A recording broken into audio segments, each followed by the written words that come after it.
She'll sign anything if you rush her." Those words didn't sound like they were meant for me, yet they sliced through the hallway door as plainly as if my daughter-in-law had whispered them into my ear. I froze with my fingertips still on the receipt I'd been folding. At 78, my hearing had softened, but cruelty still arrived crisp and clear. I stood very still, as I often had in life, hoping silence would make the world kinder. It never did. Tammy's voice floated on, low and efficient, the way people speak when they believe the subject cannot object. "Just hand her the papers with the sticky notes. She won't read them. She never does." I felt something tighten inside my chest, an old wire, stretched for years, finally pulling taut. I stepped back from the half-closed office door before they could see me. The sound of papers rustling, a pen tapping, my son's nervous chuckle. All of it blended into a single truth I had spent years avoiding. They weren't just careless. They were comfortable. Comfortable assuming I would nod, smile, and sign whatever they placed in front of me.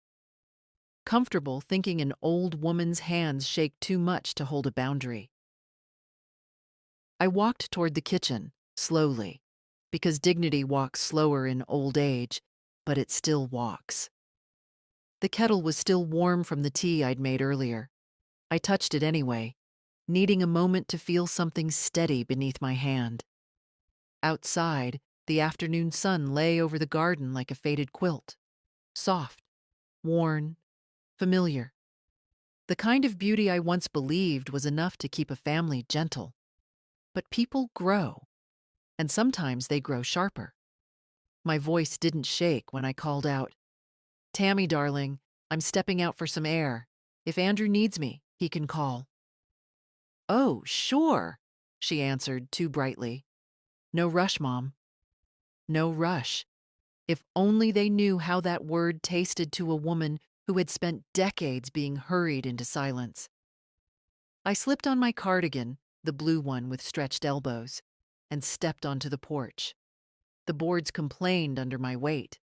George always meant to fix them, but died before he could. I still talk to him sometimes on this porch, not out loud, just quietly, in the way widows do, between heartbeats. "Did you hear that, love?" I murmured, settling into the old rocking chair. "Apparently I sign anything." The wind stirred the maple leaves, offering no contradiction. A part of me wished I could be shocked. But the truth is, life doesn't suddenly turn cruel at 78. It simply stops hiding. The small slights, the rushed signatures, the documents they said were just housekeeping, the way Tammy always guided me to the last page without explaining the first. Today, it all aligned, like beads sliding into place on a string. I looked at my hands. Thin, spotted, but steady. Steadier than they gave them credit for. Andrew used to hold these same hands when he was little, pressing my fingers to his cheek when he couldn't fall asleep. I never imagined there would come a day when he would flinch at my slowness or sigh when I asked a second question. But life had a way of making strangers inside one house. From inside, I heard the faint thud of a drawer closing. Tammy's voice again, soft, intentional. "Just bring her the signature page. Tell her we're late." Late. Always late. People like Tammy lived as if slowness were a flaw, not a form of wisdom. I closed my eyes for a long breath. The sun warmed my knees. The chair creaked beneath me. Everything about the moment was ordinary, except for the new, unfamiliar stillness growing inside me. It wasn't fear, and it wasn't anger. It was clarity. For the first time in years, I realized I didn't have to hurry for anyone. When the screen door opened behind me, I didn't turn. "Mom?" Andrew called, papers rustling in his hand. "Can I grab your signature real quick?" Real quick. I opened my eyes and let the rocking chair come to a full, deliberate stop. "No," I said softly. "Not today." He blinked, confused. Tammy hovered behind him, surprised I'd heard.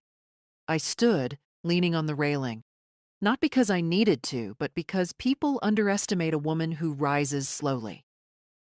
"I won't be signing anything," I continued, "until I've had time. My time." The silence that followed wasn't comfortable. Not for them. And for the first time in a long, long while, not for me either. Andrew didn't say anything at first. He wasn't used to silence coming from me. For years, I had filled every pause with reassurance, every discomfort with softness. But now the stillness belonged to me, and he didn't know what to do with it. "I just need your signature, Mom," he repeated, more carefully this time. "It's routine." Routine. That word carried more weight than he realized. Routine was how you boil a frog without it noticing, 1 degree at a time. I said no, I answered, and stepped past him toward the kitchen door. Inside, the house smelled faintly of lemon cleaner, Tammy's work. She always cleaned before asking for money, said it made her feel helpful. I had once found it endearing. Now I saw it for what it was: packaging. I set my cardigan over the dining chair.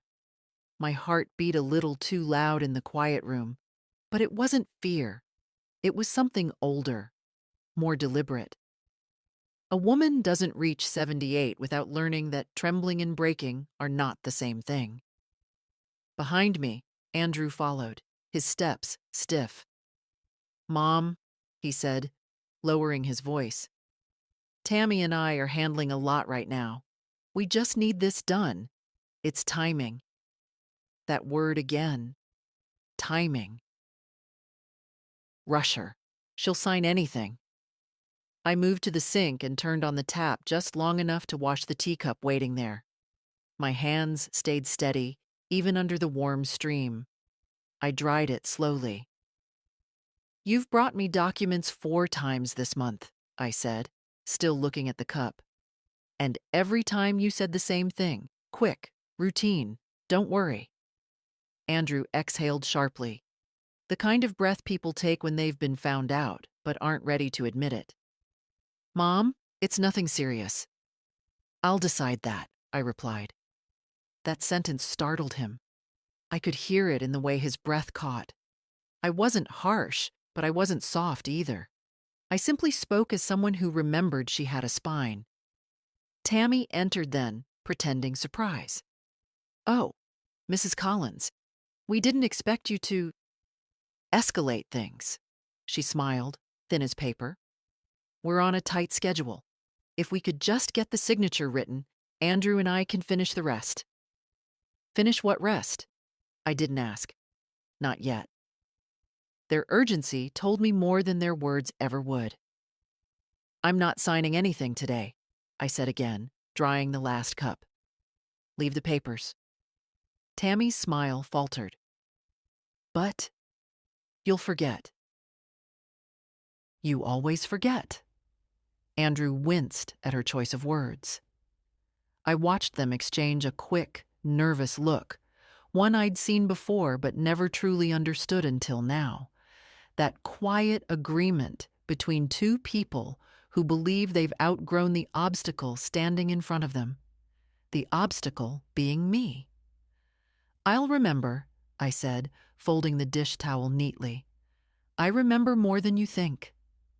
I felt their eyes on my back as I walked into the living room. The late afternoon light fell across the carpet in pale strips, catching dust in the air. Dust never bothered me. Only people did. My chair, George's old chair, was waiting for me, the fabric worn to the shape of his broad shoulders. I lowered myself into it, slowly, letting my bones settle. Aging had taught me that rushing was a young person's disease. "Mom," Andrew's voice was tight, "we really need this done today." "No," I repeated, meeting his gaze at last. You need me to stop asking questions. He dropped his eyes. Tammy huffed, arms crossed.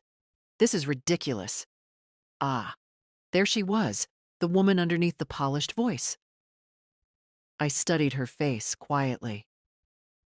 She was younger than Andrew by 6 years, but life had hardened her early. Beautiful, yes, but the kind of beauty that sharpens its own edges. When she first married my son, I thought she simply wanted stability. Now I saw she wanted leverage. Leave the papers, I said again. I'd rather not, Tammy muttered. I wasn't asking what you'd rather, I replied. The silence that followed was heavy, but not painful. Not for me. I had carried far heavier things in my life. Grief, disappointment, the long, slow loneliness of widowhood. Their discomfort felt light by comparison. Andrew finally placed the manila folder on the coffee table. Fine, look it over, he said. Just don't make this more complicated than it needs to be. Complicated. Another word from their shared vocabulary of polite manipulation. They left soon after, Tammy striding out first, Andrew following with an apologetic glance he didn't quite commit to.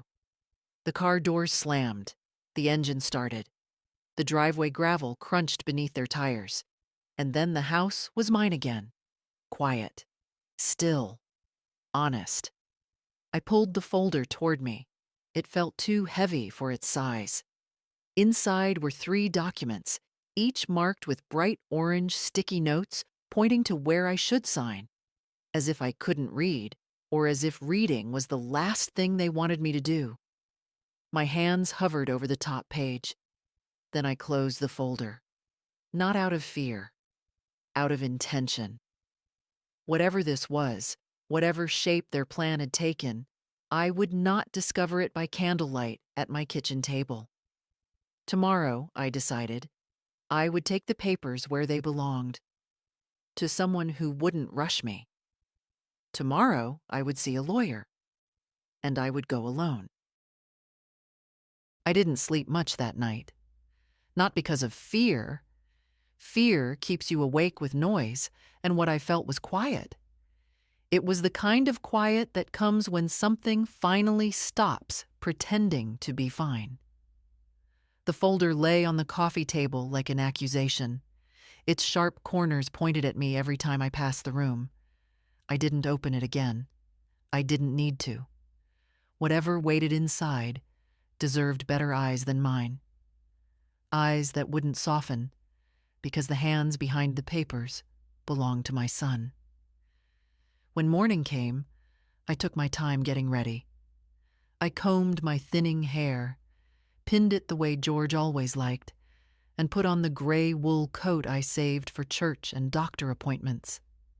The hem brushed my calves as I walked, steadying me like a hand on the small of my back. Outside, the air smelled of frost and damp leaves. My knees complained as I stepped off the porch, but pain at my age is a familiar companion, one that doesn't apologize but also doesn't surprise. I locked the door, dropped the key into my purse, and walked to the bus stop. I could have asked Andrew to drive me, of course. The old version of me might have. But this morning, I felt something I hadn't felt in a long time. The pleasure of doing something without permission. The bus arrived late, wheezing like a tired horse. The driver nodded when I climbed aboard. I sat near the window, pressed my palm to the cool glass, and watched the town roll past. The bakery where George used to buy cinnamon rolls on Saturdays, the hardware store where Andrew had worked as a teenager, the corner lot where the old oak tree was struck by lightning the year I turned 50. The world changes whether you approve or not. I got off 5 blocks from downtown, where the law offices sat between a dentist and a shop that sold overpriced candles. A younger woman might have hurried. I didn't. At 78, you learn the value of arriving with breath still in your lungs. The brass plaque on the door read, Mayer and Holt, attorneys at law. Professional enough to comfort, small enough to be honest. Inside, the receptionist looked up from her computer, startled by my slowness. People always assume frailty where there is only caution. "Good morning," she said. "Do you have an appointment?" "No, but I'd like to see someone today, if possible." Her eyes softened. Pity, not warmth. I let it slide. "Is it urgent?" "Yes," I answered. "And no, it's overdue." While she checked availability, I sat in a soft leather chair near the window. The office smelled faintly of cedar and old paper. Real paper, not the glossy kind my daughter-in-law liked to wave around. On the far wall hung photographs of the partners shaking hands with judges and smiling at fundraisers. I studied them carefully. Finally, a door opened and a man in his late 40s stepped out. Dark suit, tired eyes, kind mouth. "Mrs. Collins?" he asked. "I'm Daniel Holt." "Come on in." His office was warm, not just temperature, but atmosphere. Books lined the shelves, thick and well used. A small pot of ivy drooped over the edge of a filing cabinet. He gestured to a chair. "What brings you in today?" I placed the manila folder in front of him. "My son wants me to sign these," I said. "My daughter-in-law said something yesterday that made me think I should stop rushing." He opened the folder, skimmed the first page, and went very still. "Did you read any of this?" he asked gently. "No, I thought you might read it better." He tilted the pages toward the light. "This is not routine paperwork, Mrs. Collins." I folded my hands in my lap, waiting. "It appears," he said slowly, "to grant your son financial decision-making authority over your property, including your home. My home." He tapped the second page. "This one initiates a process to transfer partial interest in the property to them, possibly with the aim of refinancing or future sale." "And the third?" I asked. He hesitated. "It limits your ability to reverse the first two without their approval." Ah, that explained Tammy's urgency. Holt looked up at me, eyebrows raised in a way that suggested he expected panic. I didn't panic. That surprised him. "Mrs. Collins, are you aware of the implications?" "I am now." He nodded slowly, as if adjusting his expectations. "Do you recall signing any similar documents before?" I leaned back, the chair creaking softly under my weight. "I recall being hurried." His jaw tightened. Not in anger at me, but on my behalf. He set the papers aside. "We can stop any further action, but we'll need to establish what authority your son already has." Authority. What a polite way to say, "What have they taken while you trusted them?" He asked a few more questions. "Did Andrew handle any of my bills? Did I ever sign a general power of attorney? Did they have access to my accounts?" I answered honestly, even when the truth stung. When we finished, he folded his hands and leaned forward. "You're not in immediate danger," he said, "but you were close. Very close." I felt the weight of that settle in my ribs, like a stone sinking through water. "What do you recommend?" I asked. "For today? Don't sign anything." He slid the folder back to me. "And let me look deeper into your records." I closed the folder carefully. For years, I had treated paperwork like a chore. Now it felt like a battlefield. "Mr. Holt," I said softly, "I'm an old woman. They think that makes me easy to manage." He offered a sad smile. "Mrs. Collins, I've met many old women. None of them were easy." I stood, slower than I wanted, but tall enough. "Then let's give them a surprise." When I stepped outside, the air felt sharper, like the world had teeth again. But for the first time in a long while, I felt my own teeth, too, and they were not dull. The walk home from the lawyer's office felt longer than it truly was. Not because my legs tired, they always tired, but because the world suddenly looked different, as though each street lamp, each hedge, each crack in the sidewalk held a quiet question. How long have you been letting them rush you, Marta? I didn't have an answer, or rather, the answer was too simple to be spoken aloud. It had been happening slowly, gently, for years, until yesterday, when gentleness dropped its mask. When I reached my porch, the afternoon mail was tucked into the rusted metal box. A few catalogs, a water bill, a postcard from the library reminding me my book was overdue, and one envelope with my bank's logo in the corner. I held it for a second longer than necessary. Inside the house, the familiar hush greeted me, quiet, but not lonely. I set my purse on the table, hung my coat on the back of the chair, and sat down to read the bank letter. Account verification notice, it began. My eyesight wasn't what it used to be, but the words were sharp enough. We are writing to confirm the recent activity on your checking and savings accounts linked to the secondary authorized user. Secondary authorized user. Andrew. I read the sentence 3 times before the truth settled.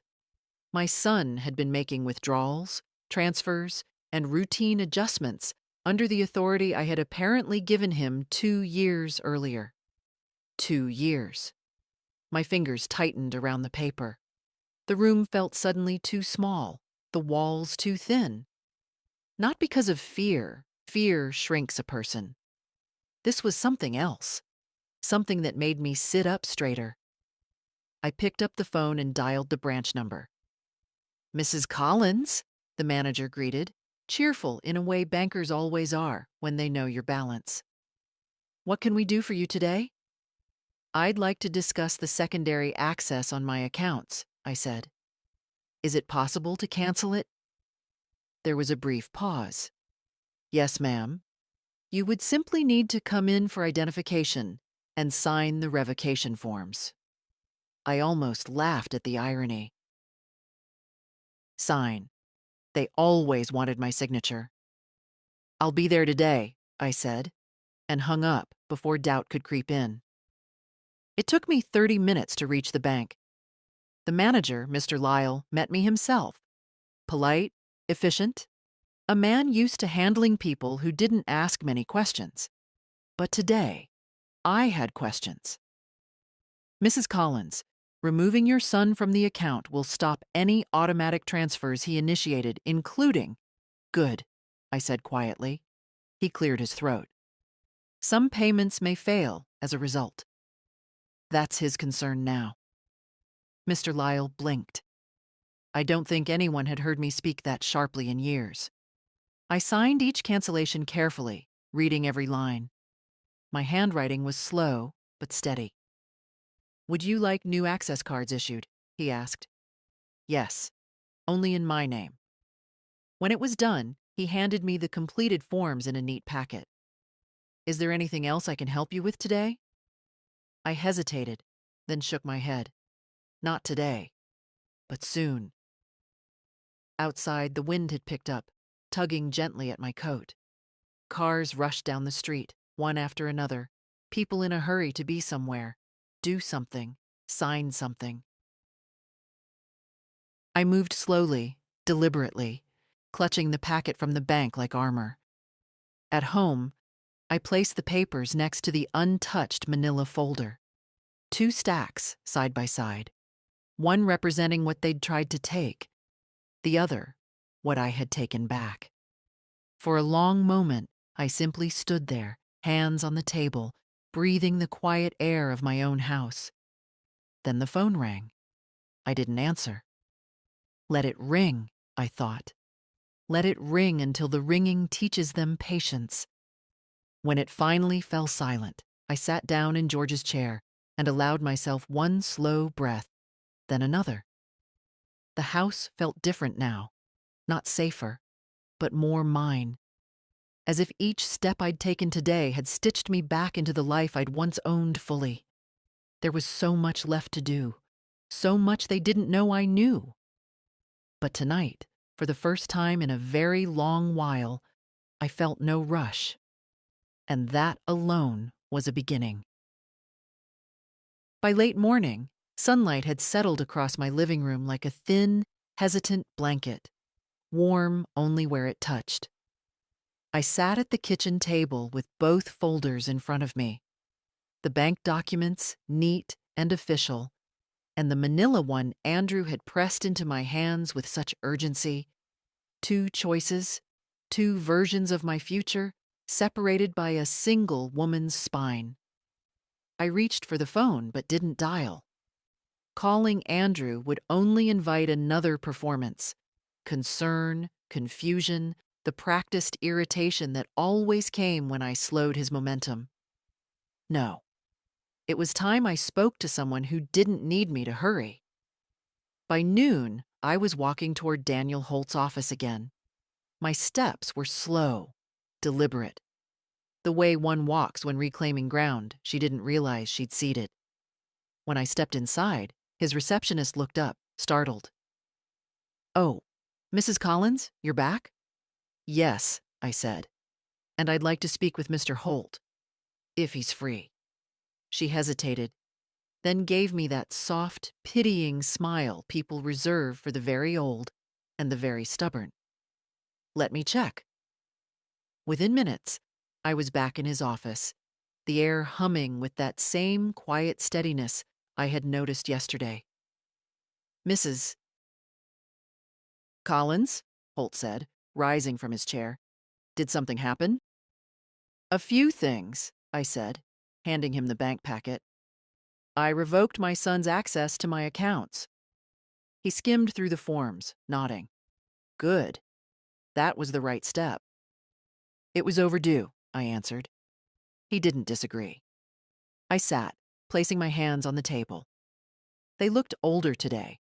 Thinner skin, bluer veins, but I felt more solid inside them than I had in years. "I need to know," I said, "whether my son already has any legal claim to my house." He leaned forward. "As of yesterday's review, no formal transfer has been completed, but the documents he asked you to sign would have initiated one. So I was right to refuse." "You were lucky to refuse," he said gently. "Lucky." I didn't feel lucky. I felt awake. He continued, flipping through the papers. "Mrs. Collins, do you mind if I ask something personal?" I nodded for him to continue. "Has your son ever pushed you to sign medical or financial documents quickly, without explanation?" I felt my jaw tighten. "Often." "And did you read them?" "Not then," I said. "But I will now." His expression shifted. Not pity, not concern, but respect. It startled me a little. "Would you like me," he asked, "to draft a formal revocation of any prior authority your son may have verbally implied or referenced?" "Yes," I said without hesitation. "And something else." He waited. "I want to ensure my house cannot be taken from me. Not by accident, not by persuasion, not by rushing." The corners of his mouth softened. "We can establish an ownership protection clause and file a notice ensuring no transfer can occur without independent verification from a legal representative." "Independent," I repeated, liking the word more each time. He took notes quickly, the scratch of his pen a steady, reassuring sound. "Once this is filed, no one, not even your son, can pressure you with last-minute paperwork." Relief didn't wash over me. It settled, quietly, like a warm shawl over my shoulders. "And one more thing," I added. "My will." He paused. "Do you want to change it?" "Yes, not today, but soon." "Of course." We spent another half hour reviewing every page of Andrew's documents. Not once did Holt ask whether I was overreacting. Not once did he suggest my age made me confused. He treated me not like someone fragile, but like someone returning to herself after being misplaced for too long. When I finally stood to leave, the weight inside my chest felt different. Heavier in responsibility. Lighter in helplessness. "Mrs. Collins," he said as I opened the door, "you're doing the right thing." I met his eyes. "I know." Outside, the wind tugged at me again, but this time, instead of pulling, it seemed to push, gently, like a reminder that forward was an option. When I returned home, the answering machine blinked red. 7 missed calls, all from Andrew, not Tammy. She knew better than to try her luck today. I didn't listen to the messages. Instead, I made myself a cup of tea, set it beside the manila folder, and looked at the 2 stacks of documents again. Not with dread, with intention. Their rush had brought me here. My slowness would carry me forward. By the time evening settled over the house, I'd grown used to the blinking light on my answering machine.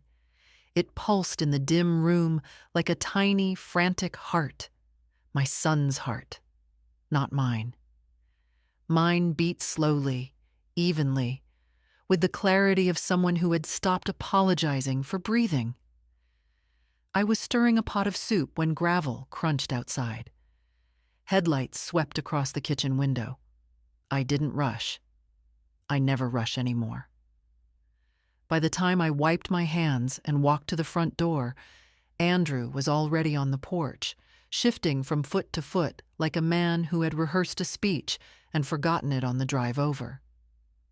"Mom," he said the moment I opened the door, "why aren't you answering your phone?" Because silence, I had learned, was more honest than explanations. But I didn't say that. Instead, I stepped back. "Come in." He did, glancing around like the house might accuse him too. The manila folder was still on the coffee table, the bank packet beside it. He noticed immediately. His shoulders tightened. "Mom, what's all this?" he asked. I took my seat in George's chair and let the quiet fill the room before answering. "These are the documents you brought me. And the ones I signed at the bank today." His eyes widened. "You went to the bank without telling me?" "I'm 78, Andrew," I said, "not 7. He ran a hand through his hair, a nervous habit he'd had since boyhood. "Okay, but did you revoke my access?" "Yes." He blinked, stunned by the simplicity of the word, as though he expected a trembling explanation, a soft apology, a justification carved out of guilt. "Mom, why would you do that?" He laughed, too loud, too quick. "Was this Tammy? Did she say something wrong? She's been stressed. She didn't mean—" "I heard her," I interrupted. He froze. "I heard what she said yesterday. She'll sign anything if you rush her." I watched the words hit him like cold water. "I didn't, Mom. She didn't mean—" "She meant exactly what she said." For a moment, he didn't breathe. "Okay," he said finally, lowering his voice the way someone does when they want to regain control. "I should have explained the documents better. We just needed to streamline some accounts. And you've always said—" "I've always said yes," I corrected. He flinched. I gestured toward the table. "Sit." He did, slowly, like a man preparing to hear a verdict he hoped wouldn't come. "Andrew," I began, folding my hands, "what were these documents going to do?" He swallowed. "Nothing that would hurt you. It was just financial planning." "For whom?" He didn't answer. "Your name," I continued, "would have gained authority over my property." His eyes darkened. Not with guilt. Guilt is soft. This was irritation. The irritation of a man who believed he had been inconvenienced. "Mom," he said carefully, Do you have any idea how much responsibility we take on for you? The errands? The bills? The appointments? Tammy handles so much. Yes, I said, and she handles it quickly. He stared at me, confused by the calm in my tone. And rushing, I added, is useful when you don't want someone to read. Something hardened in his jaw. So you think I'd trick you? I think, I said gently, that you already tried. He stood abruptly. This is ridiculous. I can't believe you went to a lawyer behind my back. I lifted my eyes to him, slowly, deliberately. Behind your back, I repeated. Andrew, these are my accounts, my house, my signature. Nothing I do about them can possibly be behind your back. He opened his mouth, then closed it. Silence stretched. For the first time in a long time, I didn't fill it. Mom, he said finally, rubbing his forehead, you're making a mess out of something simple. No, I answered softly. I'm cleaning the mess I refuse to see. He stared at me then, really stared, like he was meeting a stranger in his mother's skin. I should go, he muttered. Yes, I agreed. You should. He walked to the door but paused with his hand on the knob. We're family, Mom. Don't turn this into a battle. I looked at him, at the worn edges of the boy I once raised and the sharp, hurried man he had become. Andrew, I said, a battle starts when someone draws first lines. I'm simply stepping back from the ones you drew for me. He had no reply. He left without closing the door fully. I walked over and did it for him, the latch clicking softly into place. The house felt heavier afterward, but not with fear, with truth. And truth, I was learning, has weight, but it also has backbone. The house always grows quieter after a confrontation, as if the walls themselves need time to settle.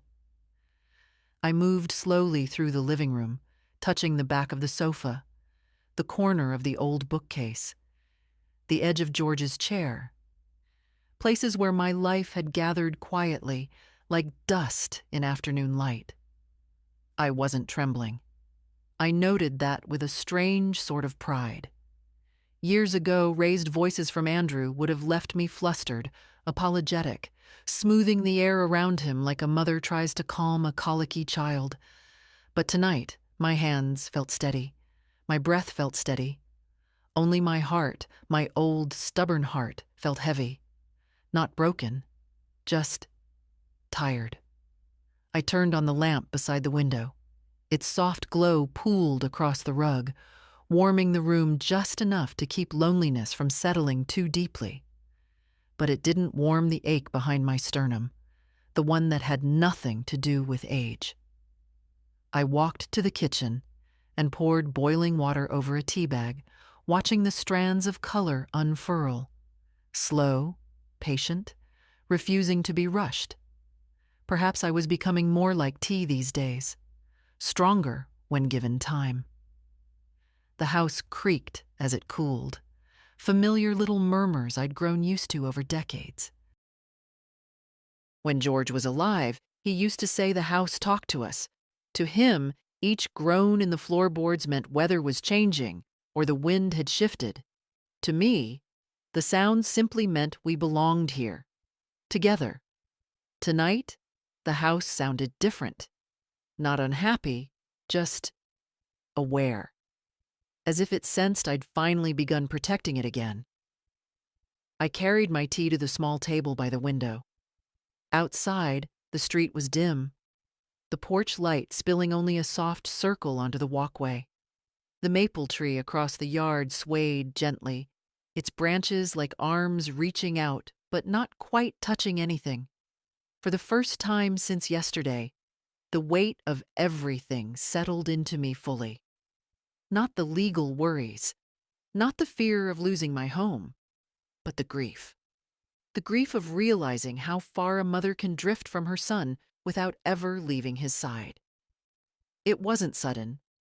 Nothing painful ever is. It happens the way metal rusts, quietly, a little each season, until one day the hinge no longer holds. Andrew hadn't meant to become hard. Life does that to people in ways they don't notice. But Tammy, she'd given it permission, encouragement, and I'd made it easy. I took a sip of tea. It was too hot, but I didn't mind. There is a strange kind of loneliness that comes in old age. Not the loneliness of being alone, but the loneliness of realizing you've been alone much longer than you knew. You wake up one morning, and the silence surrounding you has a history you never gave it credit for. My phone buzzed from across the room. Not a call, just a message. I didn't rush to it. I let it sit there, lighting up the dark like a restless thought. It buzzed again, then fell still. I didn't need to read it to know its tone. Apologetic, maybe. Or defensive. Or worse, practical. Pretending to soothe while asking for something. I let it stay where it was. Tonight wasn't for Andrew. Tonight was mine. I folded my hands around the warm cup, feeling the steam soften the dry skin across my knuckles. I breathed in slowly, letting the scent, bergamot and something floral I couldn't quite name, fill the hollow places that fear had emptied. For years, I told myself that love meant giving. And it does. But I'd forgotten the other half of that truth. Love also means stopping when giving becomes permission for harm. The tea cooled. My bones settled. The ache inside loosened enough to let air in. Maybe tomorrow the fight would resume. Maybe Andrew would come back with anger sharpened by Tammy's whispers. Maybe the next papers would be even more dangerous. But tonight, here in this small golden circle of lamplight, I felt something I hadn't known in a long while. Myself. Not the version they saw. Frail, slow, grateful for crumbs of patience. But the woman who had paid for this house, who had nursed a husband through his final winter, who had taught 30 years of children to read with courage, not fear. A woman who could still stand her ground. I finished my tea and rested the empty cup on the table. The house sighed softly around me, an old structure easing into the night. I whispered into the stillness, not to Andrew, not to Tammy, not even to George, to myself. You're not done yet, Marta. And I believed it. I woke before sunrise, not because age has thinned my sleep, though it has, but because something inside me had shifted. A quiet urgency, not the kind forced on me by Andrew and Tammy, but one that belonged entirely to me, the kind that arrives when truth is close enough to touch. The house was cold when I stepped into the hallway. Early light pressed through the curtains, pale and uncertain. I wrapped my shawl tighter and walked to the dining table, where the manila folder still waited. I had left it untouched for 2 days out of principle. This morning, I felt steady enough to open it again. Not to sign. To see. I spread the pages carefully, flattening each one beneath my palm. My eyes traced the text slowly, as if I were reading an unfamiliar language. But deception, I realized, is not complicated. It only pretends to be. On the 3rd page, something caught my attention. A signature. My name, written in a sweeping line I hadn't made in years. My handwriting had grown small, tight, careful. This signature was younger, confident. The M curved the way it used to when George was still alive, when my hands had more flesh than bone. I lifted the paper closer, no tremor in my fingers. Only certainty. I didn't sign this, I whispered. The house didn't answer, but it didn't need to. Forged. Tammy hadn't rushed me to sign. She'd rushed me so I wouldn't notice signatures that weren't mine. I stacked the pages, face down, and reached for the phone with a calmness that surprised even me. Mr. Holt answered on the second ring. "Mrs. Collins? Is everything all right?" "Yes," I said. "And no, I need you to see something." He heard something in my voice, something steeled, and told me to come in right away. The walk to his office felt shorter this time, though my steps were as slow as ever.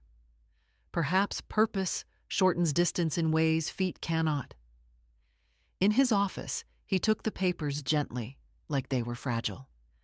Then he examined the signature, compared it to the one on my bank documents, then back again.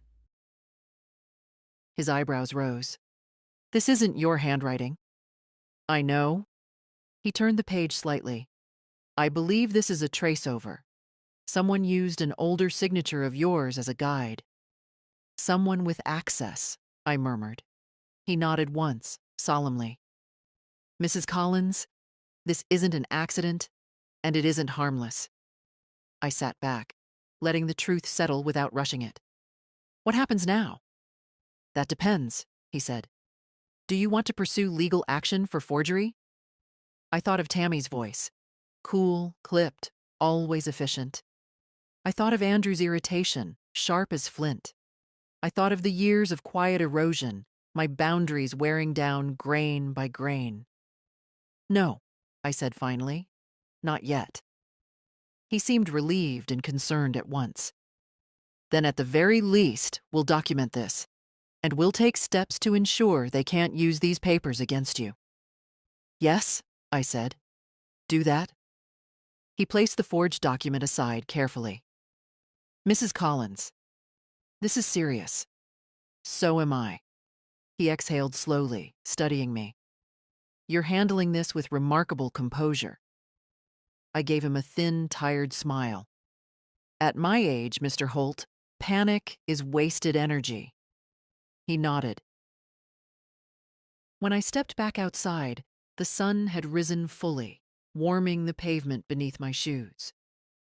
I tightened my shawl and walked home with a new heaviness, but also a new clarity. They hadn't just tried to rush me. They'd prepared for me not to matter.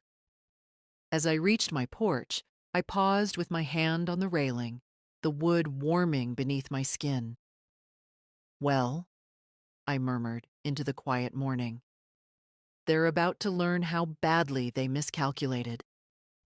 And I stepped inside. It was late afternoon when the knock came. Sharp, hurried, the kind of knock that doesn't wait for permission but expects compliance.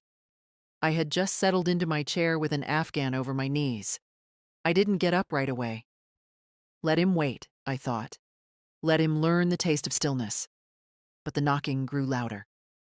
"Mom!" Andrew's voice cracked through the door. "Open up. Now." Now. That word again. Always now. Never when I'm ready. I rose slowly, my slowness no longer a weakness but a choice, and opened the door. Andrew pushed past me without waiting.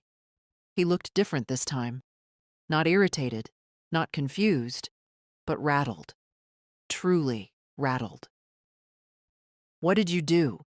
he demanded, breath quick, eyes darting around the room as if searching for evidence of betrayal. "I don't understand the question," I said calmly, closing the door behind him. He turned, waving a stack of papers I recognized immediately, the banker's packet. "My access was revoked. All my transfers were stopped. Do you know how many payments bounced today?" I walked to the table and sat down. If they bounced, they weren't mine to pay. His jaw clenched. "Mom, you can't just do that. Tammy and I have things set up, plans, responsibilities. And I don't?" He paused, momentarily thrown. I watched him with a kind of quiet sorrow. This was the boy I raised, and yet somehow, not at all. You involved a lawyer, he said finally, voice low with accusation. I called the bank. They said you signed revocations today, without notifying me. I'm not required to notify you about my own accounts, I replied. He ran both hands through his hair. This is insane. I've been handling your bills, your paperwork. And I'm grateful for the help you offered, I said. But I did not ask you to take ownership of my life. He scoffed. Ownership? Oh, come on. I reached for the manila folder and slid it toward him. Then explain these.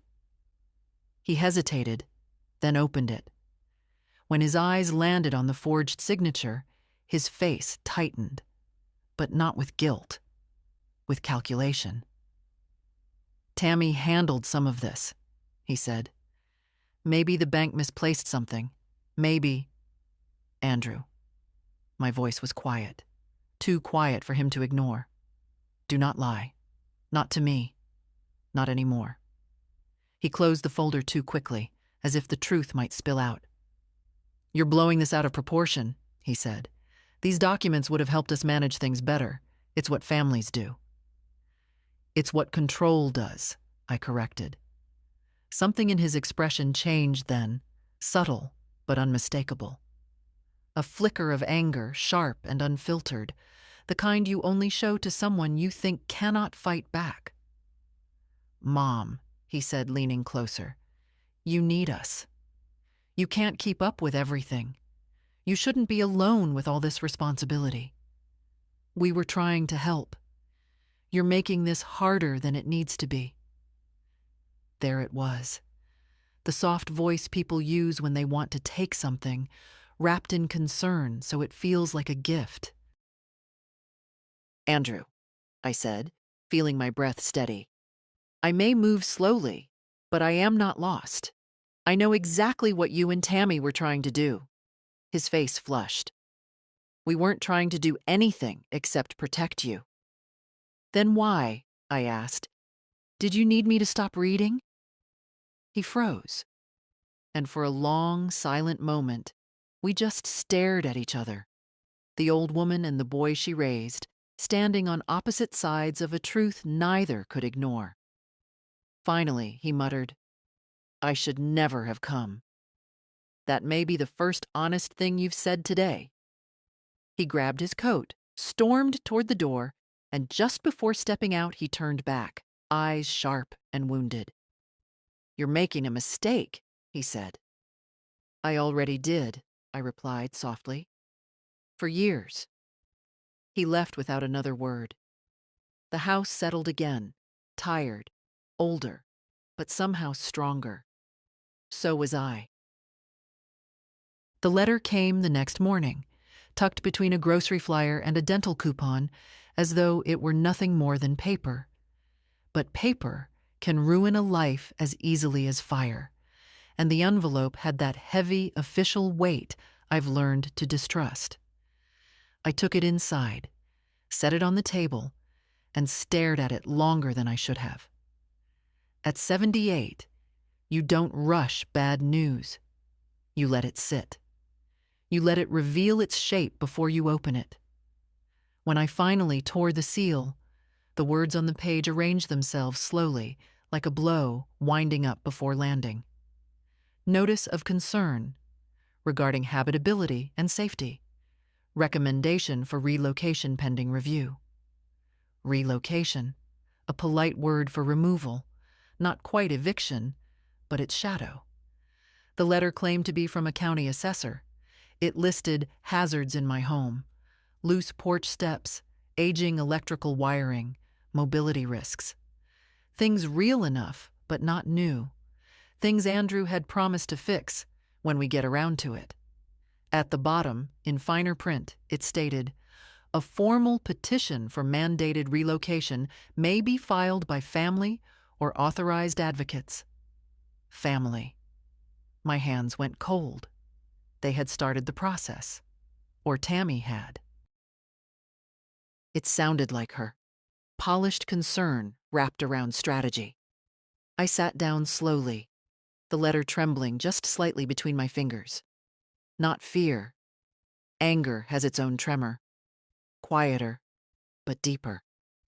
I laid the paper flat and smoothed it with my palm, as though touch alone could make the words less cruel. So this is the next step, I murmured, not taking my house directly, not yet, but weakening my foundation, preparing the ground. Outside, a delivery truck rumbled past. The house shook faintly. For a moment, I felt as fragile as the window glass, old, stretched thin, one sharp vibration away from breaking. I closed my eyes. You don't get to break, I told myself. Not now. But breaking isn't always loud. Sometimes it's a quiet sagging inside, like an old beam giving way. I felt that sag, heavy and undeniable, as though a long-held piece of hope had finally lowered itself to the floor. I stood and walked to the porch. The boards creaked beneath my weight. The assessor wasn't wrong. The wood was tired, but it had held me longer than my own son had. The air outside was sharp, slicing through the thin morning light. My breath caught, not from cold, but from the realization that hurt more than any threat to my home. They wanted me gone, not because I was unsafe, but because I was inconvenient. I sank onto the porch step, the one George always meant to repair, and folded my hands in my lap. My heartbeat felt unsteady, like it was searching for a rhythm that had gone missing. "George," I whispered, my voice barely more than a breath. "I think they're trying to put me away." A crow in the maple tree croaked back, the only witness to my confession. For a long minute, I let myself feel the weight of it all, the loneliness, the manipulation, the steady erosion of trust. Grief settled over me like a thick wool coat, heavy enough to steal warmth. But even in that heaviness, something small flickered, thin, weak, but alive. Not hope, not yet. Resolve. A different kind of strength, the kind that grows only after something inside you quietly breaks and chooses to knit itself together anyway. I stood, slowly, using the railing for balance. The house groaned in sympathy. I ran my fingertips along the wood, feeling its roughness, its age. "No one," I said aloud, voice steadying, "gets to decide where I belong." The letter waited on the table inside, still sharp, still threatening. But I was not ready to be moved. Not by a son, not by his wife, not by a county office with a checklist. I had bent for them long enough. Now it was time to brace. The letter lay on the table like a challenge I hadn't agreed to, but would answer all the same. I read it twice more that morning, not because I doubted its meaning, but because I wanted the words to settle in me fully. A woman should never step into battle half awake. By noon, I had gathered everything I knew I would need: the forged signature, the rushed documents, the bank revocations, and now the relocation notice. I placed each item deliberately into a canvas tote, the same one I used for library books. Somehow, using it made the task feel less frightening and more methodical. The phone rang twice while I tied my scarf. I didn't answer. I let the machine catch it. Andrew's voice spilling out in clipped sentences, apologizing without apology, telling me he'd explain everything if I would just call him back. No explanations were needed, not anymore. I walked to Holt's office with the slow determination of someone who knows the ground may shake, but her footing won't. The receptionist looked up, eyes widening slightly at the sight of my bulging tote. "Mrs. Collins, Mr. Holt is finishing a meeting, but he can see you soon." "I'll wait," I said, lowering myself into the same leather chair as before. It no longer felt too soft. It felt earned. Holt emerged moments later, concern softening his features when he saw me. "Let's talk," he said gently. Inside his office, I set the tote on the desk and began laying out the papers one by one, like a quiet inventory of every line I had crossed to get here. "This arrived this morning," I said, sliding him the relocation notice. He read it, jaw tightening. "Mrs. Collins, this is not a routine assessment. Someone initiated this request." "I know." "And you believe—" "Yes," I said. "It was them." He placed the notice beside the forged document, and for a moment, neither of us spoke. Two pieces of paper, different fonts, different seals, but identical in intent. "Then we proceed," Holt said at last, firmly. He took out a legal pad and clicked his pen. "First, we respond to this notice formally. Second, we file a preemptive protection order against any unauthorized transfer or petition regarding your residence. Third," he lifted the forged page, "we preserve this as evidence." I watched his hands move with quiet precision. Confidence. It made something inside me unclench. "Mrs. Collins," he continued, "you need to understand. What they're attempting requires coordination, planning. This isn't impulsive." "I understand," I said softly. "They've been preparing. I simply didn't notice." He met my eyes with a steadiness that reminded me of George at his best. Calm in a storm, not loud, not dramatic, just sure. "We'll protect your home," Holt said, "and we'll do it properly." I nodded, hands clasped in my lap. "What do you need from me?" "For now," he said, "honesty, documents, and patience. You've already shown more strength than most clients." Strength. I didn't feel strong. I felt awake and tired, but awake. He drafted letters while I watched, his pen marking each stroke with certainty. When he finished, he slid them toward me. "These are to be filed immediately. I'll have my assistant take them to the courthouse this afternoon." I picked them up carefully, reading each line, not rushing. When we were done, I tucked everything back into the tote, leaving behind only the forged document and the relocation notice. Holt pressed his hand gently to the papers. "These stay with me now," he said. "They're safer here." I nodded. Something inside me eased, as though the burden was no longer mine alone to carry. Walking out of the office, the wind brushed against my coat, cool and steady. The sky had turned a muted gray, but it didn't feel oppressive, just honest. As I reached my gate, I paused, one hand on the latch. The house looked different today. Older, yes, but no longer vulnerable. Supported, witnessed, protected. "So am I," I whispered. And I stepped inside, the door closing solidly behind me. The next morning, the first thing I noticed was the stillness. Not the usual morning quiet, but a deeper one, as if the house were holding its breath with me. I sat at the kitchen table with a cup of lukewarm tea, and the growing realization that I was no longer merely reacting to what Andrew and Tammy had done. I was preparing. Preparation, I've learned, is the opposite of fear.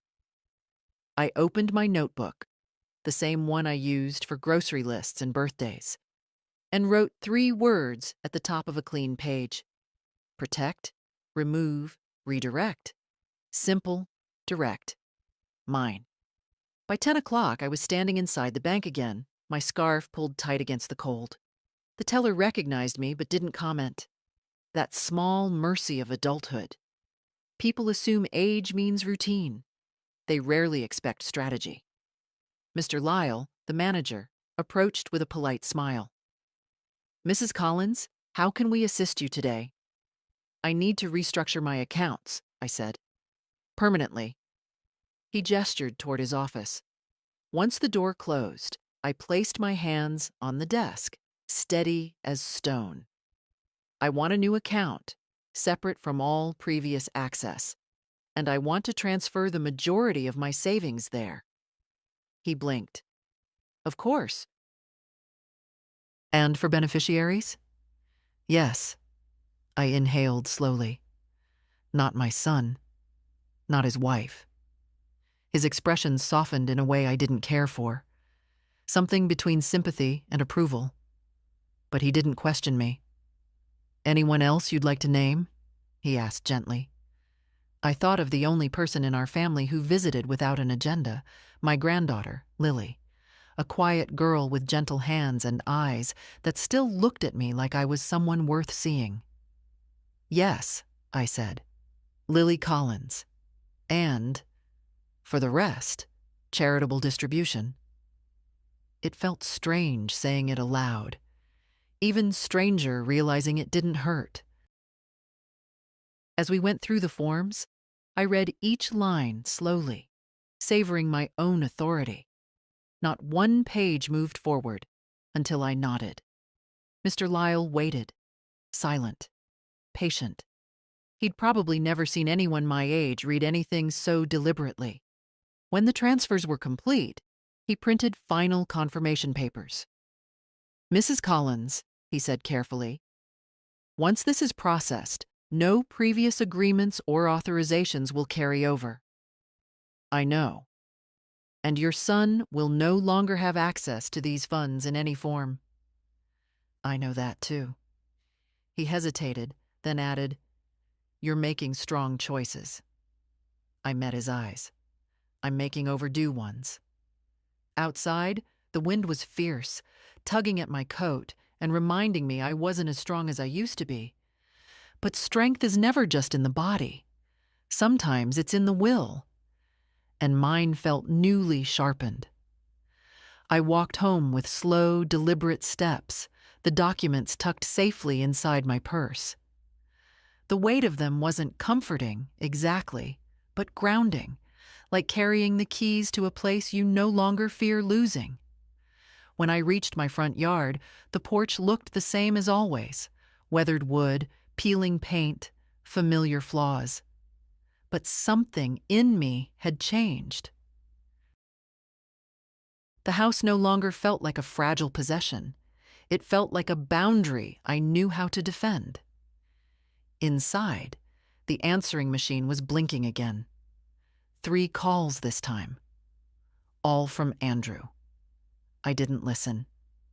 Instead, I went to my bedroom closet and retrieved the envelope that held my current will, creased, outdated, written in a different chapter of my life. I placed it on the kitchen table, then wrote a note across the front in firm, steady letters. To be replaced. Immediately. I didn't feel sad, not anymore. Sadness requires hope that someone will change. I was done hoping. This wasn't revenge. Revenge is loud, messy, exhausting. This was correction. Quiet, clean, and final. I heard the car before I saw it. Fast. Too fast for our quiet street. The tires crackled across the gravel. Then a door slammed hard enough to rattle my porch window. I didn't need to look to know who it was. There is a certain violence in hurried footsteps that only guilt produces. I was sitting at the dining table, the revised financial documents neatly stacked beside a cup of tea gone cold. I didn't get up. I let the footsteps come to me. The knock was not a knock. It was a demand. I opened the door with the same slow, deliberate calm I had worn like armor these past days. Andrew stood there, red-faced, tense. Behind him, Tammy hovered with a rigid smile, polished but stretched thin enough to show the teeth underneath. "Mom," Andrew said tightly, "we need to talk." I stepped aside. "Then come in." They entered like inspectors, eyes scanning the house as though looking for a weakness in the walls. On the coffee table lay an envelope I hadn't touched yet, the relocation notice from yesterday. Tammy's eyes flicked to it. Too quickly.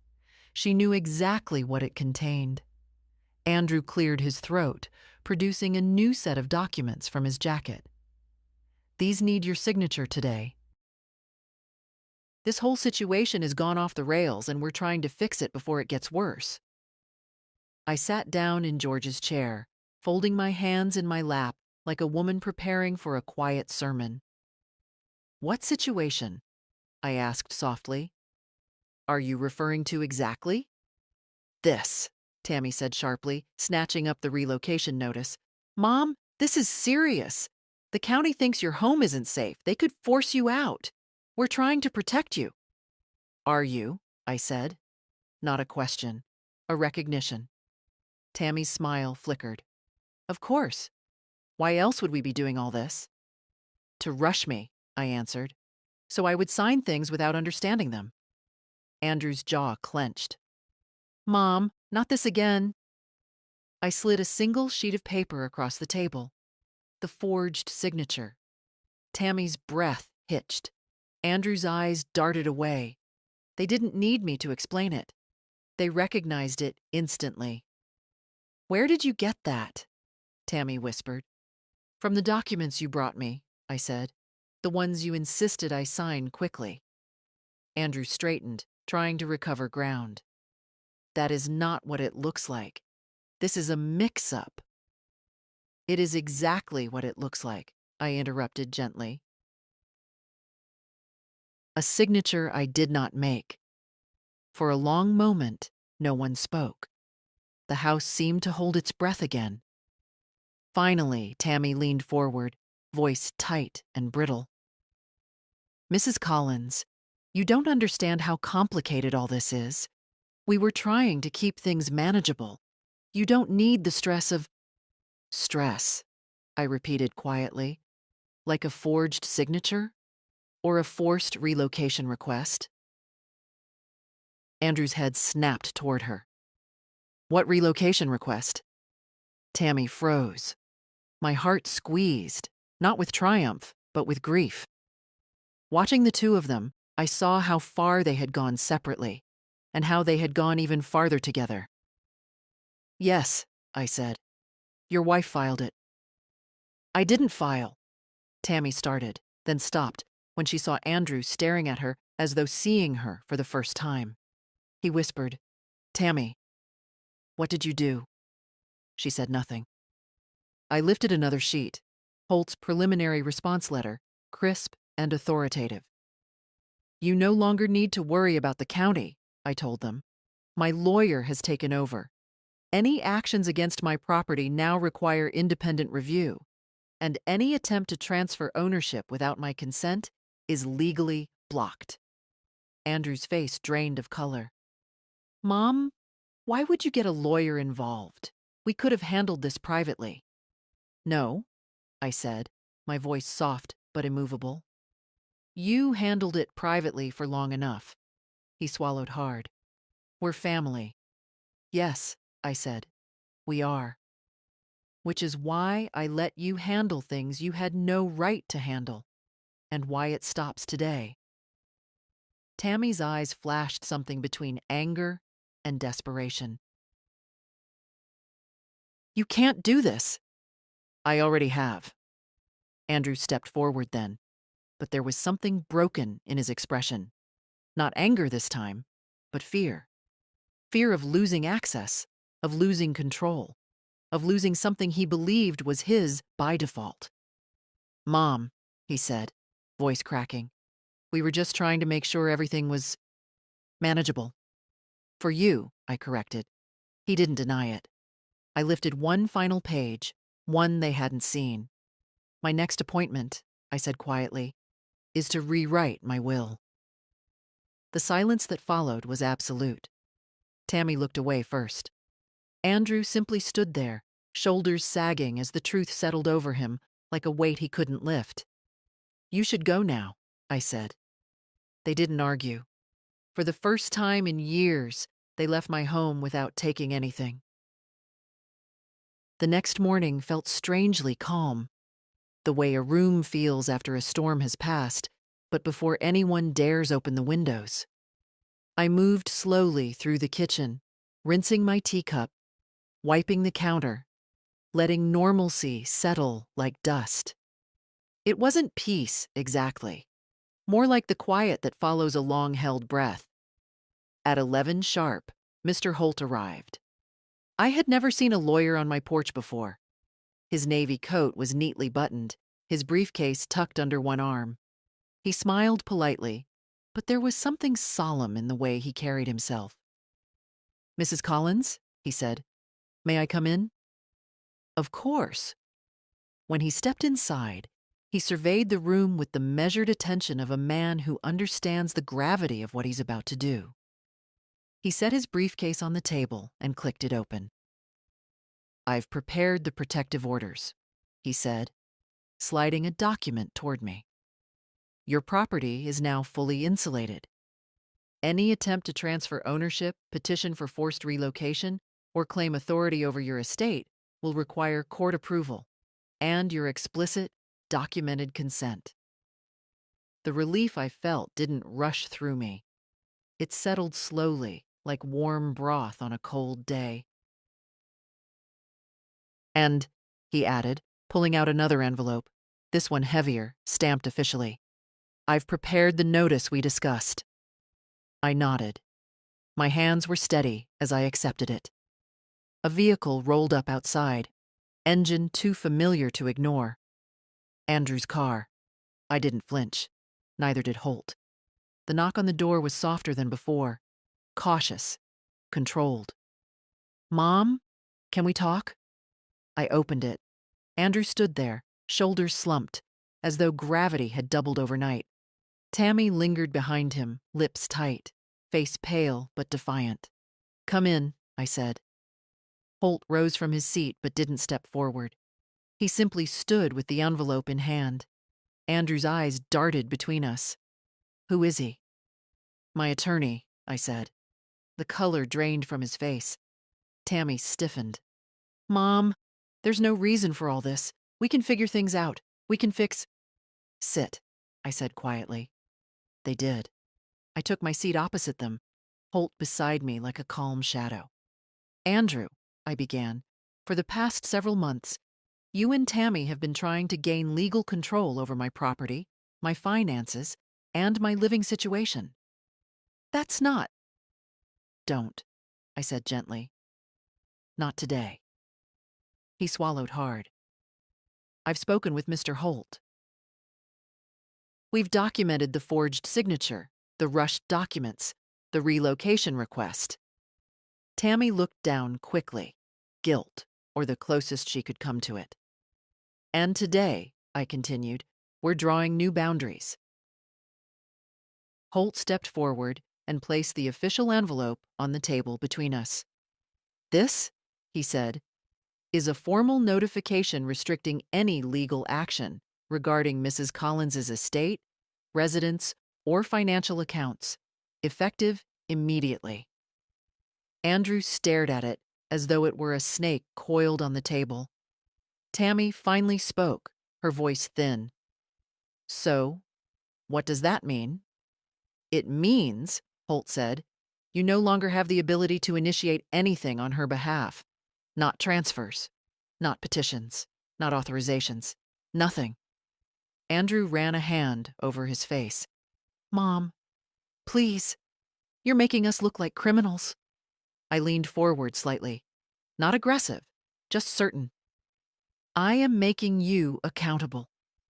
The difference hung in the air like a clean, sharp cut. Andrew's voice faltered. "We were trying to plan for your future." "My future," I said softly, "belongs to me." Tammy's mouth tightened, but she said nothing. Holt closed his briefcase. "You've both been notified. Any breach of this order will result in legal action." Silence. Andrew looked smaller somehow. Not younger, just diminished. A man who had counted on his mother's softness and suddenly realized softness isn't the same as weakness. He stood slowly. I guess there's nothing left to say. There is, I said, rising with him. You may visit, you may call, but you will not manage me. Not one more form, not one more signature, not one more rushed explanation. His eyes glistened, not with tears, but with something like loss. Tammy turned away first. Andrew followed. At the door, he paused. Mom, we never meant for it to go this far. I nodded once. And yet, it did. They left without another word. When their car disappeared down the street, Holt placed a gentle hand on the back of my chair. You handled that with remarkable dignity, he said. I've had practice, I replied. He smiled softly. One part left. Yes, I said, feeling something quiet and triumphant unfold inside me. The will. Outside, the wind stirred the maple leaves. For the first time in a long while, they sounded like applause. The house felt different after they left. Not lighter, exactly, but honest. As though the walls had straightened their shoulders. As though the floorboards no longer braced for footsteps that brought tension instead of warmth. I spent the evening quietly, moving through my rooms with the kind of slowness that comes not from age, but from claiming space again. I touched the framed photograph of George on the mantel. I straightened the quilt on the back of his chair. I opened the curtains wider, letting dusk settle across the floor in long blue strokes. The world outside was calm.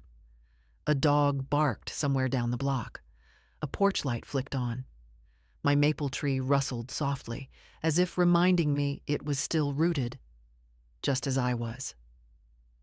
The next morning, Holt picked me up himself. I didn't ask him to. He simply appeared at my door with a gentle nod and a quiet understanding. Some men know how to stand beside a woman without crowding her. At his office, he laid the new will in front of me. There's no rush, he said. Read every line. I did. Slowly. The words were clear, clean, free of assumption or obligation. My home remained mine for as long as I drew breath. My accounts controlled only by me. My beneficiaries chosen because of love, not expectation. There was no mention of Andrew or Tammy. Not out of spite. Not anymore. I discovered somewhere along this journey that anger is too heavy to carry forever. What remained was simply truth. And truth, when finally spoken aloud, becomes a kind of freedom. When I finished reading, I picked up the pen. My signature was small, a little shaky, but it was mine, fully mine. Holt collected the papers, sliding them into a protective envelope. You've done everything right, he said. I've done everything late, I corrected with a quiet smile. Late, he said, is still on time when it saves you. We drove back to my house slowly, the sky pale with early afternoon light. As I stepped onto my porch, I felt a strange sensation, a soft, quiet settling in my chest. Not triumph, not relief, belonging.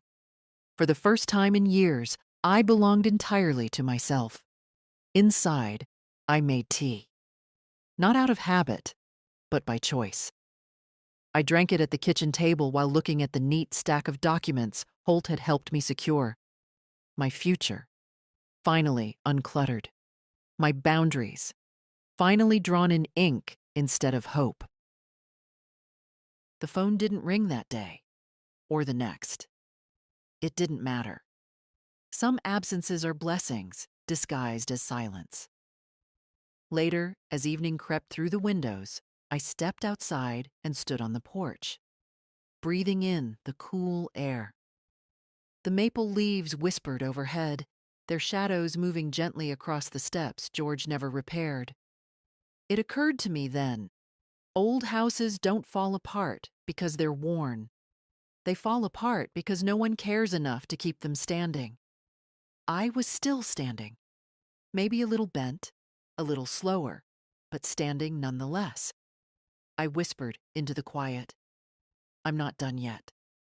The wind answered, soft as a hand on my shoulder. And for anyone listening, any woman who has been hurried, silenced, overlooked, let this be the truth you hold close. You are allowed to slow down. You are allowed to draw lines. You are allowed to keep what is yours. And you are allowed at any age to begin again. If this story touched you, stay close. There are more truths to be told, one quiet breath at a time. H1S. Stop everything right now. I just read this title and I need the entire world to pause because this is justice, served so beautifully, so perfectly, so poetically that I literally got chills reading it. My daughter-in-law said she'll sign anything if you rush her. I signed their eviction notice. This is a masterclass in turning someone's predatory strategy against them. This is someone who was being manipulated and exploited, catching on to the scheme, and then using that exact same vulnerability that was being weaponized against her to destroy her exploiters. This is chess. This is strategy. This is beautiful, righteous, calculated revenge. And I am living for every single word of this title. Let me break this down piece by piece, because there are so many layers of brilliance here. My daughter-in-law said, so we're immediately dealing with family dynamics. This is your son's wife. This is someone who married into your family. This is someone you presumably welcomed, accepted, trusted. This is someone who's had access to your life, your home, your resources. And that's the person who's plotting against you. That's the person who's figured out how to exploit you. She'll sign anything if you rush her. Oh my God. Those words. Let me unpack the absolute toxicity and manipulation contained in this one sentence. First, she, the daughter-in-law, is talking about the mother-in-law to someone else. Not to her, about her. Behind her back, discussing her like she's not a person, but a problem to be solved, an obstacle to be manipulated. She'll sign anything. That's identifying a vulnerability. That's recognizing that the mother-in-law has a tendency to agree to things, to sign documents, maybe because she's trusting, maybe because she doesn't want conflict, maybe because she assumes family members have her best interests at heart. The daughter-in-law has studied her. She's observed her patterns. She's identified this weakness. This is predatory behavior. If you rush her, here's the strategy. The daughter-in-law isn't just recognizing the vulnerability. She's figured out how to exploit it. If you pressure her, if you create urgency, if you don't give her time to think or read carefully or ask questions, she'll just sign whatever you put in front of her. That's manipulation. That's taking advantage of someone's trusting nature and their desire to be agreeable and cooperative. This is a common tactic used by scammers, abusers, and con artists. Create pressure. Create a sense of urgency. Don't let the mark think. Don't let them read carefully. Don't let them consult anyone else. Just get them to sign quickly before they realize what they're agreeing to. And the daughter-in-law has figured out this works on the mother-in-law, and she's sharing this information with someone. Probably her husband, the son, or maybe other family members who are conspiring with her. The fact that she's coaching someone else on how to manipulate the mother-in-law makes this even worse. She's not just exploiting the vulnerability herself, she's spreading the knowledge. She's teaching others how to take advantage. She's creating a system of exploitation within the family. That's organized, calculated, predatory behavior. Now, who was she talking to when she said this? That's the key question. Was it her husband, the son? If so, that means the son is complicit in exploiting his own mother. He's listening to his wife explain how to manipulate his parent, and he's either participating or, at minimum, not objecting. That's betrayal of the deepest kind. Was it another family member? Are multiple people conspiring to take advantage of the mother-in-law? Is there a whole group of family members who know about this vulnerability and are using it to their advantage? That's even more disturbing, because it means the exploitation is widespread and coordinated. Or was it someone outside the family? A lawyer, a financial advisor, someone else who has some stake in the mother-in-law's decisions? If so, that might constitute criminal conspiracy or elder abuse, depending on what they were planning to make her sign. But here's where it gets beautiful. I signed their eviction notice. The mother-in-law heard what the daughter-in-law said. She knows about the manipulation. She understands the strategy being used against her. And instead of confronting them emotionally or getting into arguments, she did something strategic. She used their own playbook against them. I signed. The mother-in-law took action. She didn't just get upset or hurt or scared. She didn't just complain or try to talk it out. She made a decision and followed through. She signed something, and what she signed was powerful. And their eviction notice. Their, not his, the son's. Their, the daughter-in-law and the sons, which means they were living with or on property owned by the mother-in-law. Maybe it's the family home. Maybe it's a property she owns that she was letting them use. Maybe they moved in to help her, take advantage of her, and she was providing them housing. Whatever the situation, she owned or controlled the property, and they were living there. And she evicted them. She didn't just ask them to leave. She didn't just have a conversation about boundaries. She went through the legal process of eviction. She signed the eviction notice, the formal, legal document that starts the process of forcibly removing someone from a property. That's not emotional. That's legal. That's creating a paper trail. That's doing things by the book so they can't fight back or claim it's invalid. The irony is exquisite. The daughter-in-law said she'll sign anything if you rush her, as a way to exploit the mother-in-law. But the mother-in-law turned that around and signed something that destroyed them. She signed their eviction notice. She used her signature, the thing they thought made her vulnerable, as a weapon. That's brilliant, and the timing implied by this title is perfect. The daughter-in-law makes this comment about being able to manipulate the mother-in-law by rushing her. And then, presumably shortly after, the mother-in-law signs their eviction notice. Maybe she did it immediately. Maybe she let them think they'd gotten away with their manipulation for a little while before dropping the hammer. Either way, the consequence follows directly from the offense. Let me talk about what probably happened before this moment. The daughter-in-law and maybe the son have probably been taking advantage of the mother-in-law for a while. This comment about rushing her to sign things suggests they've done it before. They've successfully manipulated her into signing documents, maybe financial documents, maybe property transfers, maybe agreements about household arrangements or finances. They've been testing this technique and finding it works. And the mother-in-law probably went along with it initially because she trusted them. She assumed family wouldn't take advantage of her.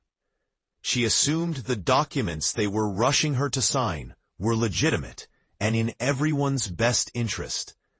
She was being cooperative and agreeable, like many people are with family, especially adult children and their spouses.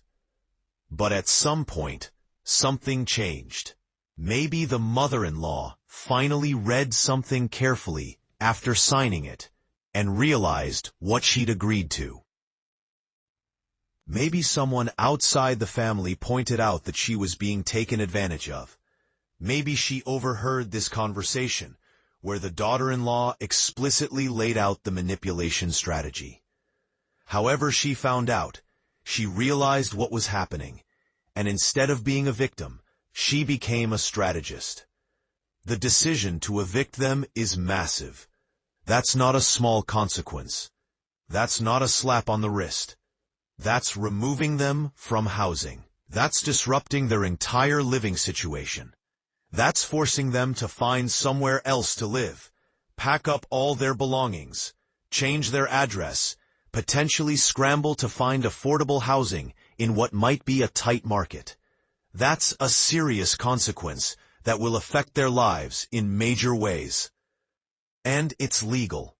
The mother-in-law didn't just change the locks, which could be illegal even on your own property in many jurisdictions. She didn't just tell them to get out. She went through the proper legal channels. She filed an eviction notice. That means if they refuse to leave, she can get law enforcement involved. She can get a court order. She's done this by the book, which means they can't claim it's invalid or fight it on procedural grounds. The daughter-in-law probably thought she was so clever. She probably felt proud of herself for figuring out how to manipulate the mother-in-law. She probably shared this wisdom with others, feeling smug about her scheme. If you want mom to sign something, just rush her and don't give her time to think. It works every time. And she never imagined that the mother-in-law would hear this, would understand it, and would use it against her. That's the downfall of manipulators. They underestimate their victims. They assume the people they're taking advantage of are too trusting, too naive, too compliant to ever fight back. They get arrogant. They get careless. They talk openly about their manipulation tactics because they don't think the victim will ever catch on. And then when the victim does catch on and fights back, the manipulators are shocked. But you're supposed to be easy to manipulate. You're not supposed to stand up for yourself. The son's role in this is particularly painful if he was involved or even just aware and didn't stop it. Your own child learning how to manipulate you from his wife. Your own child participating in exploiting your trusting nature. Your own child benefiting from schemes designed to take advantage of you. That's a betrayal that goes deep.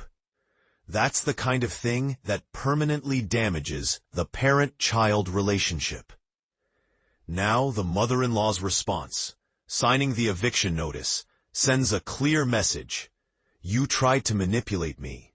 You thought I was weak and easy to control. You underestimated me. And now you're facing consequences. That's establishing boundaries with teeth.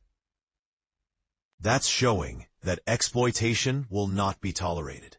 That's demonstrating that she's not the helpless victim they thought she was. Let's talk about the legal aspects of eviction, because this is important. You can't just evict someone on a whim, even from your own property. There are laws and procedures. You have to have grounds for eviction, like non-payment of rent, violation of lease terms, or if there's no lease, you typically have to give notice that the tenancy is ending. You have to follow proper notice procedures, usually written notice delivered in specific ways with specific timeframes. You have to file with the appropriate court if the tenant doesn't leave voluntarily. The fact that the mother-in-law signed their eviction notice suggests she followed these procedures. She probably consulted with a lawyer to make sure she was doing everything legally. She probably gathered documentation of whatever grounds she had for eviction. She probably made sure the notice was properly written and delivered. This wasn't an emotional, impulsive decision. This was calculated and legal. And you know what that means? She was probably planning this. She didn't just find out about the manipulation and immediately fire off an eviction notice. She probably knew for a little while. She probably prepared. She probably got her legal ducks in a row. And then she executed the eviction. That's cold, strategic planning. That's someone who learned from her manipulators that you don't show your hand too early. You prepare. You position yourself. And then you strike. The daughter-in-law probably never saw it coming. She probably thought she had the mother-in-law figured out. She probably thought the mother-in-law was under control, easy to manipulate, not a threat. And then, wham, eviction notice. The daughter-in-law probably went through stages. Shock. Wait, what? Denial. This can't be real. Anger. She can't do this. Bargaining. Maybe we can talk to her and fix this. And eventually, hopefully, the realization. Oh my God, we pushed too far and now we're facing real consequences. And the son, if he was involved or complicit, he's probably dealing with layers of realization. His mother just evicted him. His own parent is using legal action to remove him from housing. That's not just about the eviction itself. That's about what it represents. It represents the relationship being so damaged that legal force is necessary. It represents trust being so broken that family ties aren't enough to protect him anymore. It represents his mother saying, "You betrayed me, and now you face consequences."